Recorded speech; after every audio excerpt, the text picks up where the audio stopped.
क्या आपकी फैमिली में भी सबको नान खाना बहुत पसंद है, लेकिन इसे बनाना आपको एक झंझट लगता है? Hello guys, welcome to my YouTube channel which is Kangra cookings. तो आज मैं आप लोगों के लिए नान की एक बहुत ही ज़बरदस्त सी रेसिपी लेके आई हूँ, जिससे हम एक तो प्लेन नान बना सकते हैं और साथ ही साथ हम बना सकते हैं बटर गार्लिक नान। तो ये नान जो है बहुत ही ज़्यादा सॉफ्ट और स्पॉन्जी बनते हैं। ना तो लोहे का तवा चाहिए, ना ही तो लोहे को पलटा के हमें गैस पे नान बनाने की ज़रूरत है। लोहे का तवा हो, नॉन स्टिक तवा हो, जैसा भी आपके पास तवा हो, ये नान एकदम बन के तैयार हो जाएंगे और खाने में होंगे बहुत ही ज़्यादा नरम, मुलायम और एकदम फ्लफ़ी। एक बार आप ये नान की रेसिपी अगर अपनी फैमिली में सबको खिला देंगे, तो मैं दावे के साथ कह सकती हूँ कि सब लोग आपको यही नान बार बार बनाने को कहेंगे। तो चलिए शुरू करते हैं हमारी आज की रेसिपी।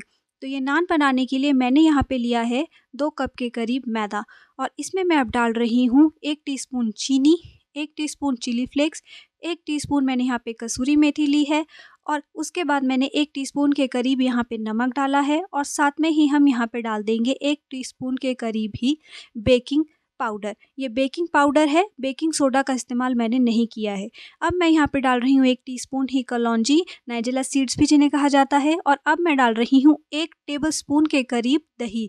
ये एकदम खट्टी दही है गाइस। अगर आपके पास फ्रेश दही है जो ज़्यादा खट्टी नहीं है, तो आप वहाँ पे उसे 1 की जगह 1.5 टेबलस्पून डालिएगा। उसके बाद मैं यहाँ पे डाल रही हूँ बटर। ये मेल्टेड बटर मैंने 2 टेबलस्पून के करीब डाला है। आप मेल्टेड बटर की जगह यहाँ पे ऑयल का इस्तेमाल भी कर सकते हैं और मेल्टेड घी का इस्तेमाल भी कर सकते हैं। अब इन सब चीज़ों को जो है हम अच्छे तरीके से मिक्स कर लेंगे 1-2 मिनट के लिए। उसके बाद मैं यहाँ पे ऐड कर रही हूँ उबले हुए आलू। करीब ये 4 उबले हुए आलू हैं, जिन्हें मैंने पहले ग्रेट कर लिया था, ताकि ये इनके जो है बिल्कुल भी लम्स ना बने। तो इसे भी मैंने यहाँ पे आटे में डाल दिया है, मैदे में डाल दिया है, और इसे हम यहाँ पे अच्छे तरीके से मिक्स करेंगे। उसके बाद अब हमें इसका एक डो बनाना है, जिसके लिए मैंने यहाँ पे गुनगुने दूध का इस्तेमाल किया है। तो थोड़ा थोड़ा दूध का इस्तेमाल करके हमें यहाँ पे जिस तरह से हम आटे को गूंथते हैं, उसी तरह से यहाँ पे मैदे को अच्छे तरीके से गूंथ लेना है। ध्यान रखिएगा, आपके नान तभी परफेक्ट बनेंगे जब आप नान का आटा जो है वो बहुत अच्छे से लगाएंगे। तो थोड़ा थोड़ा दूध ऐड करके हमने यहाँ पे आटे को जो है अच्छे से गूंथ लिया है। हमें यहाँ पे बिल्कुल सॉफ्ट सा जो है यहाँ पे मैदे का एक डो तैयार करना है। तो देखिए, मैदे का डो यहाँ पे हमारा तैयार हो गया है। अब ऊपर से मैंने इसमें 1 टेबलस्पून जो है वो ऑयल डाला है, और इसके बाद इसे 1 मिनट के लिए मैं और गूंथ लूँगी। 1 मिनट और गूंथने के बाद आप चाहे तो साथ के साथ ही जो है वो नान बना सकते हैं, लेकिन मैं यहाँ पे डो को जो है 10 मिनट का जो है वो रेस्ट दे रही हूँ। इससे डो जो है अच्छे तरीके से है नान के लिए जो है वो तैयार हो जाएगा। तो देखिए, 10 मिनट के बाद हमारा डो जो है वो नान बनाने के लिए बिल्कुल परफेक्ट है। तो सबसे पहले मैं यहाँ पे रोटी की साइज़ की या फिर रोटी से थोड़ा-सा ज़्यादा हम यहाँ पे आटा निकालेंगे, और इस तरह से हमें लोइयाँ जो हैं बना के रख लेनी है। तो मैं एक ही बार में सारी लोइयाँ या फिर पेड़े जो भी आप कहते हो वो बना के रख लेंगे, ताकि इसके बाद हम फटाफट से अपने नान जो हैं वो बेलते जाएँ और साथ के साथ उन्हें हम सेकते जाएँ। तो देखिए, ये सारे पेड़े जो हैं वो बन के तैयार हो गए हैं। अब हमें इन्हें बेलना है। तो इन्हें बेलने के लिए हमें इन्हें सूखे मैदे से डस्ट करना होगा। जी हाँ, आप सूखे मैदे से जो है इन पेड़ों को डस्ट कर सकते हैं, और उसके बाद इन्हें बेलते हुए थोड़ा ध्यान रखिएगा, हमें बहुत ज़्यादा प्रेशर दे के जो है यहाँ पे नान को नहीं बेलना है, और यहाँ पे हमें हल्के हाथ से ही नान को धीरे-धीरे जो है वो बेलना है।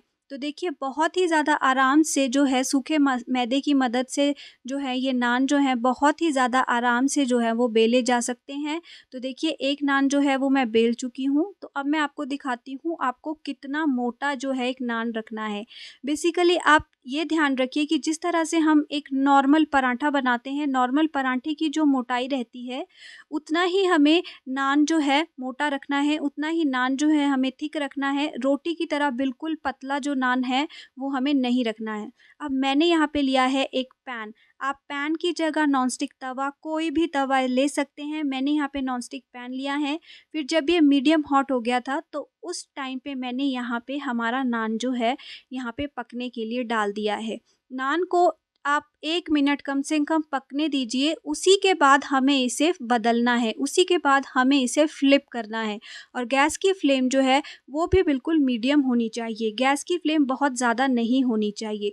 दोनों तरफ से जब आपका नान जो है एक बार अच्छी तरह से पक जाएगा तो ये बहुत ही ज़्यादा आसानी से जो है वो फूल जाएगा।